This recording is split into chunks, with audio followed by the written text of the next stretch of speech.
ሰዎችን ስለማያውቀው መንደሩንና ሰፈሩን ስለማያውቅ ፍርሃት ይሰማዋል።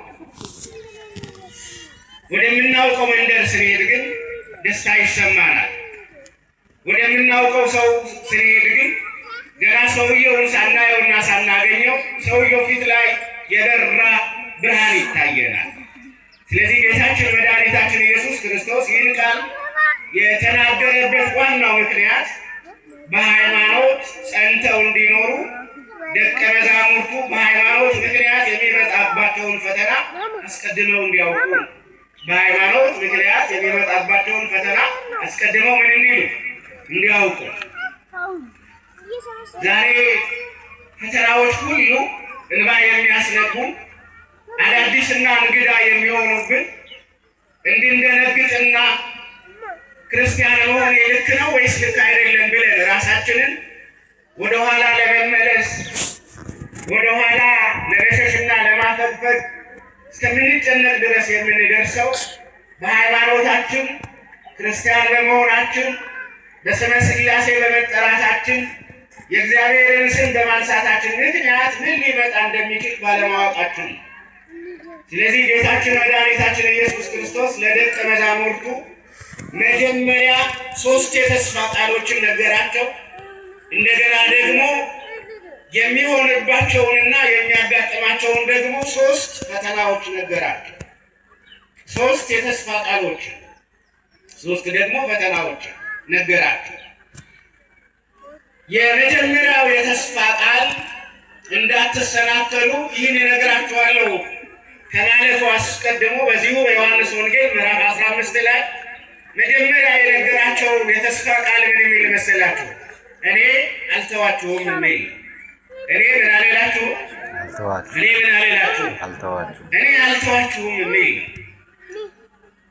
የሚገርም የተስፋ ቃል ነው። ሰማይ ዝም ቢለን እንኳን ማን ዝም አይለን? ዘመዶቻችን ቢተውንና ቢጠሉን እንኳን ማን አይተውንም አይጠላል? እግዚአብሔር አይተውንም አይጠላል። እና አንደኛው የነገራቸው የተስፋ ቃል ይሄ ነው።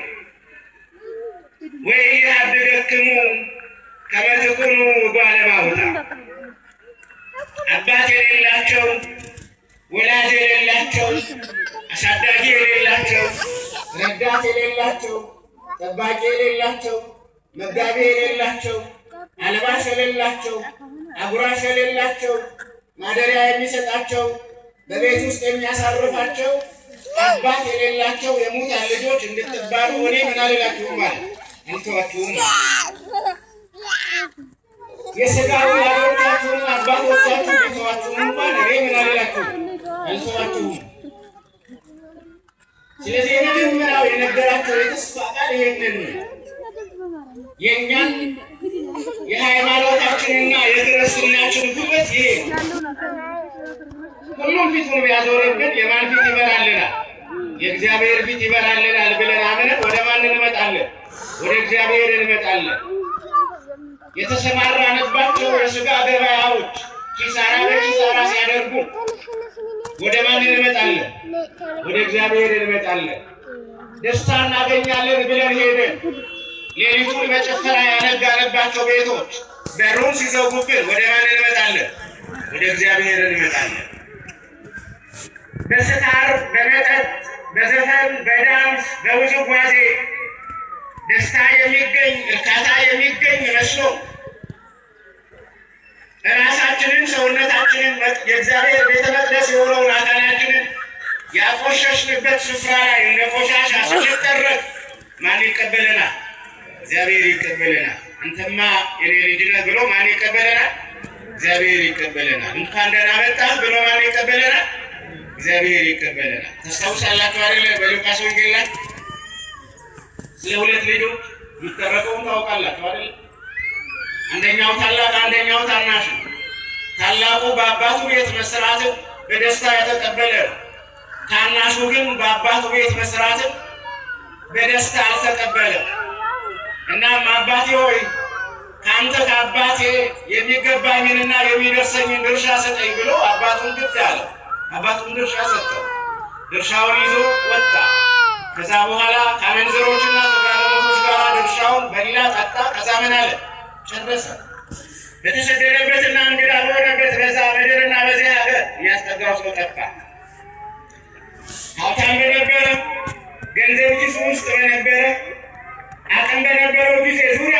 ሰብስበው አብረውት ይስቁ። ጥቂት ሲናገር ብዙ ይስቁለት የነበሩ ሰዎች አንድ ቃል ሲያወጣ አንተ እኮ ጠቢብ ነህ፣ አንተ እኮ ብልህ ነህ እያሉ ያደናንቁት የነበሩ ሰዎች በሙሉ ባዶውን ሲቀር ሁሉም እንደ ጉምተነን የሚበላው አጣ። እንዲያውም እንደሚታወቁት የሚበላው ከማጣቱ የተነሳ ከአሳማዎች ጋር ለአሳማዎች የሚሰጠውን አሰር ወይም ደግሞ ትርፍራፊ ለመብላት ምን ይል ነበር ነው የሚለው? ይመኝ ነበር ነው የሚለው። በኋላ ምንም እንኳን አባቴን በበድለው አስቀይመው እዚህ በረሃብ ከምሞት ወደ ማን መመለስ ይገባኛል? ወደ አባቴ ቤት መመለስ ይገባኛል። አንገቱን ሰብሮ ወደ አባቱ መጣ። አባቱ ግን አንገቱን ሰብሮ ሰውነቱ ተቆሳቁሎ ልብሱ ተቀዶ የከሳ የተራበ ገጽታ ይዞ በመጣ ጊዜ ልጁን ድርሻህን ይዘህ ሄደሃልና ወደ እኔ ልትመጣ አይገባም ብሎ ከለከለው። እነዛ አይደለም የሚለው። እንዲያውም ሞቷል ብዬ አስቤ የነበረው ልጄ ተገኝቷልና ለልጄ የሚሆን ድግስ ምን በሏል አዘጋጁ። ፍሬዳ ምን ይበልለታል? ይታረድለት። ልብሱ ይቀር፣ ቀለበት ጣቱ ላይ ምን ይበልለት? ይታሰድለት። እግዚአብሔር እንደዛ ነው። እዚህ ያላችሁ በዚህ ማለዳ ይህንን የእግዚአብሔርን የተስፋ ቃል የምትሰሙ በልዩ ልዩ ምክንያት ሰውነታችሁ ከእግዚአብሔር የተለየ እንደሆነ ልታውቁ ትችሉ ይሆናል። ግን ወደ እግዚአብሔር ፊታችሁን ስትመልሱ ግን አዲስ ልብስ ማን ያለብሰናል? ቀለበት ጣታችን ላይ ማን ያስርልናል? ደግሶ ማን ይጠብቀናል? ስጋውንና ደሙን ደግሶ ማን ይጠብቀናል? ስጋዬን ብሉ ደሜን ጠጡ እያለ ሁል ጊዜ ማን ይጠራናል? እግዚአብሔር ይጠራናል። ስለዚህ የመጀመሪያው የነገራችሁ የተስፋ ቃል እኔ ምን አልላችሁም ነው? አልተዋችሁም። ዛሬ አይታችኋል አይደለ? ወደ ተባበሩት መንግስታት ብንጮህ እንኳን የተባበሩት መንግስታት ጆሮ ላይሰጠን ይችላል። ነገር ግን ለጥቂት ደቂቃ በእምነት ሆነን ወደ እግዚአብሔር ብንጮህ ግን ማን ይሰማናል? እግዚአብሔር ይሰማናል። እኛ ግን ሁልጊዜ የምንጮኸው ወደ ሰው ነው። ሁልጊዜ የምናመለክተው ወደ ማን ነው? ወደ ሰው ነው። አዎ ወደ ሰው የምናመለክትበት ተገቢ የማመልከቻ ጊዜ አለ። ግን ዋናው ማመልከቻ ግን መግባት ያለበት ለማን ነው? ለእግዚአብሔር ነው። ዋናው ማመልከቻ ኦሪጂናሉ መሄድ ያለበት ማጋ ነው? እግዚአብሔር ጋር። ለዚህ ለምድር መንግስታት በግልባጭ ነው ሊደርሳቸው የሚገባ።